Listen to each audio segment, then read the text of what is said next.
Okay, I know I've been messing with the format a lot recently, and that's probably pissed some people off.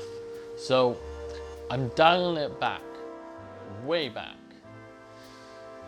By that I mean I'm using my ultra wide lens. Anyway, welcome back to a bumper edition of Letterboxd Highlights. In case you didn't already know, this is a series where I recap the best and most interesting films I've watched in the previous month.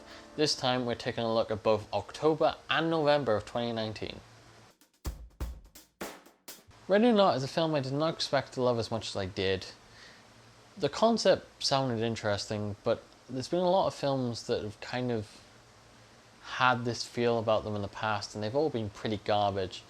But this one's really good. It's a comedy horror, but admittedly, most of the horror is of the jump scare variety, which, in case you already don't know, I'm not a huge fan of, but it works because of what the film is about, this kind of game of hide and seek. And if you were to scare someone in hide and seek, it would be a jump scare. It's not going to be, well, there's some tension building as well, obviously, but the concept itself is kind of genius. And there's some, obviously, additional themes about the class divide and joining a family, in-laws, and all that jazz. But it's just really good, and it's carried so well by Samara Weaving, who puts in an absolutely outstanding performance, like absolutely wonderful. And I was really concerned that they were writing themselves into a corner with the ending, but no, the ending is probably what pushed this film up a half a star or a point, depending if I'm using Letterboxd or IMDb. And I probably should be mentioning Letterboxd. So yeah, it bumped it up half a star. Rope is a Hitchcock film which I very rarely hear spoken about, which is kind of a disappointment because it's actually really good. I mean, you could argue not as strong as like Vertigo or Rear Window, but it's from earlier in his career and it's a very strong entry in his filmography. Admittedly, it's kind of like a stage play where the camera is just kind of being shoved into it because the camera is just allowed to continue rolling consistently, and we kind of follow the action. It's very much just a handheld tracking, but you know, handheld not in the sense of shaky cam because it's from the 40s. It does have a brief runtime, but it manages to maintain my interest for basically the entire film. And I think that speaks towards the strength of the writing, direction, and acting. I couldn't discuss the films I watched in October without at least mentioning Joker. What can I really say about this film? Because I feel like most people have already seen it, so this is kind of lesser a recommendation than normal, because it's the cheapest R-rated film to gross over $1 billion without even showing in China yet, which is mad. If you haven't seen it already, the one thing I will mention is that if you read reviews, and I've seen it from people I follow on Letterboxd, there's this argument that the film very obviously takes a lot of inspiration from Scorsese's films, especially Taxi Driver and The King of Comedy, and I can see their point, but at the same time, I would argue that film has not been about originality in a long, long time. Art is not about originality. We are the culmination of our influences and our inspirations. We take bits from here and here.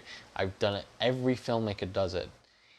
We either do it because we really love their idea and we want to steal it, or it's, you know, an homage. It's a nod towards these people that have had a massive influence on our work as well. It's a very dark film, and Joaquin Phoenix just continues to prove that he is one of the best actors working.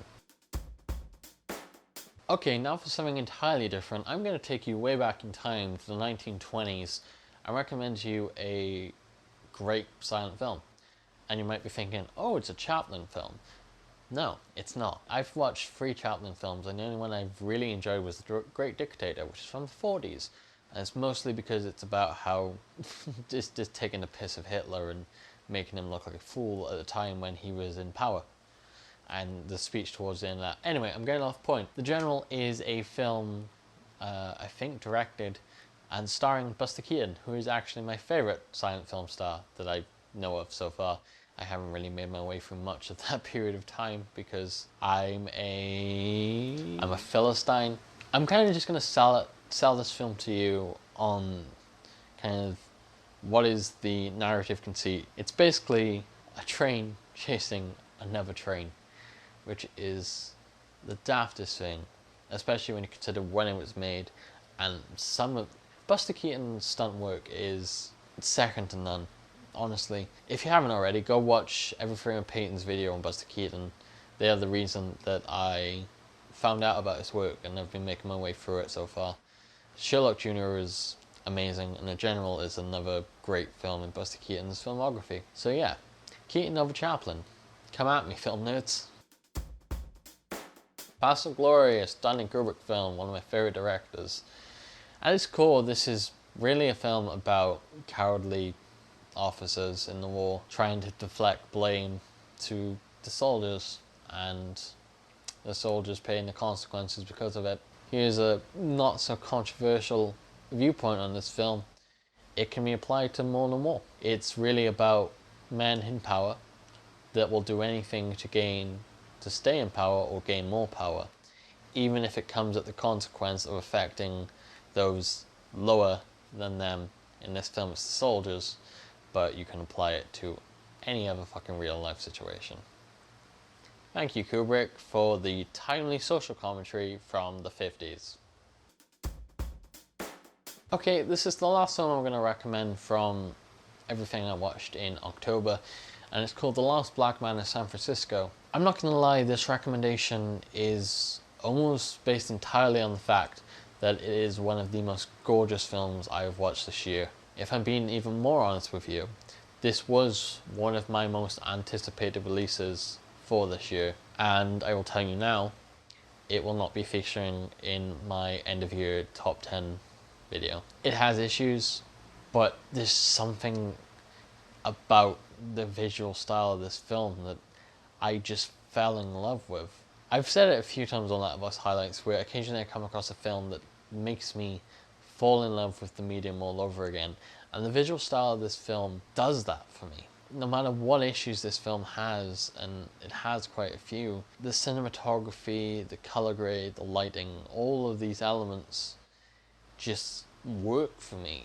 If you want me to speak more about the narrative of this piece, I will tell you that it's a love letter to what once was, to what was lost, and it's a lie that must be told to escape what currently is.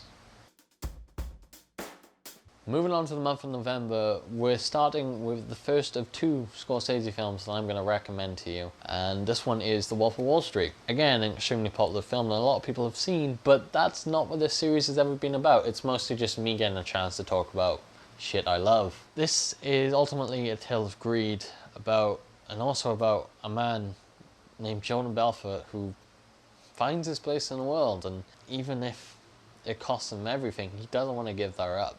I think the greatest thing about this piece is kind of how Scorsese's direction very much reflects the title, like The Wolf from Wall Street, so animals. And these people, their lifestyles, they are presented as such. They're presented as animals because they have no control over what they do. They just, they just do it because they can. It's kind of an overused meme, but the fact that Leo had to wait so long to win an Oscar is bizarre. The fact that he didn't win it for this is kind of criminal. From one great director in Scorsese to another one in Paul Thomas Anderson, the next film I'm recommending to you is The Master. I will tell you this film stars Joaquin Phoenix. That's about all you need to know. Oh, and he may have met his acting soulmate in terms of Philip Seymour Hoffman, because those two in this film are out of this world. Like, seriously. You take those two, and to be fair, a pretty great supporting cast. Like, fucking Rami Malek is kind of in this. Amy Adams is in this. There's a lot of good actors in this. It's a good cast. But you pair that with some gorgeous cinematography and a pretty solid narrative, a pretty interesting one at that, and you get The Master, which is another PTA masterclass. Dude is like one of the best directors working. Seriously, I've fallen in love with his work this year. So earlier this year I recommended Roma, which was a wonderful film directed by Alfonso Cuarón. If you need to know, the way I make these videos is that I take my reviews from Letterboxd highlights and I try and use that as inspiration for what I'm going to say to camera. But my review for this is useless. I can't use it because there's nothing to it really. I just mentioned that I'm lost for words, and I was, because I just really loved this film. The only way I could formulate my love for this was to mention the camera work. The fact that, again, a director lets the action play out in a continuous shot rather than cutting to close-ups and shit like that. The camera just tracks, and unlike Rope, it is handheld, and it probably might now. Jason the fucking Bourne films were the start of the really shaky tracking stuff, but this definitely had an influence on film coming after it with the fucking handheld shaky stuff. It works for this. It became very annoying when it became so prevalent in everything else. So this film is both a blessing and a curse, but seriously, I'm at a loss for words. Go fucking watch this film. The penultimate film I'm going to recommend to you is entitled The Peanut Butter Falcon. Yes, let that title sink in. Anyway, this is a film about a man named Zach who suffers from Down syndrome, who's actually played by an actor who has Down syndrome, which is pretty cool to see. Anyway, he escapes from his nursing home to pursue his dream of becoming a wrestler. Along the way, he meets Tyler, played by Shia LaBeouf, who's having pretty good 2019, to be fair. Actually, I'm gonna go see Honey Boy the week that this is released. So yeah. Anyway, these two meet, and Tyler, trying to escape from his kind of own demons, I guess, and own worries, helps Zach try and achieve this dream. It's kind of funny to see the carny nature of wrestling portrayed in a film. I really like this. As I said, the chemistry between Tyler and Zach is second to none, and it's heartwarming and funny, and the ending is kind of give or take, but I really like this film. I really liked it. The last film I'm going to recommend to you is, again, directed by Martin Scorsese, and it is his most recent release, The Irishman, which you can find on Netflix right now, and don't even worry about finishing this video, go fucking watch it. In this piece, it feels like Scorsese is confronting mortality, maybe his own, or maybe he's just musing on it in general. And he does it through the territory that is also familiar to him, and that is organised crime. Except this time, kind of the glitz and the glamour are gone, and all that's left is, you know, this horrible world. The violence in this piece isn't like glorified, it's not pretty, it's not even like fucking smooth. Like, a lot of it it actually feels a bit awkward to watch at times, but it feels a bit more real, I guess. It's also about this man who loses everyone and everything, whether that be because of his own actions or the inevitable reality of life, and that is that we all die. And this film makes a point to highlight death. I mean, when certain characters are on screen, we're told how and what age they die, and it wants us thinking about death. This film is nearly 3.5 hours long. It's like 3:20 minus credits, and I'm not gonna lie and say that it flies by, because it doesn't, but I think that's for the benefit of the film, and is probably intended. You feel like you're watching a life play out. There's a point I want to mention, and that's in like film Twitter and stuff like that, and I'm guilty of doing the same thing, is this whole idea of like highlighting certain frames from films. And yeah, it's cool to see how gorgeous a frame is, and oh, look how cool this is, and yeah, we can continue to do that. It's a good thing. It's just that the final shot of this film, if you isolate it by itself, yeah, it's a good shot, but would it stick with you as long if you hadn't watched this entire film? Because that last shot is a gut punch of the highest proportions, and you really fucking feel it. And my point is, stuff like isolating certain shots and frames from films, contextualizing them is important. Otherwise, you're just looking at a pretty picture.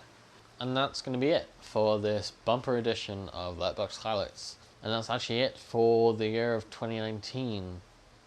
I obviously would like to continue this in 2020. I'm just not sure how it's going to look when in January 2020 I release a video about December 2019. If you enjoy what you've just watched, or you like the sound of any of these films, please do me a favor, go watch these films, because, you know, more people see films, more people I can talk to.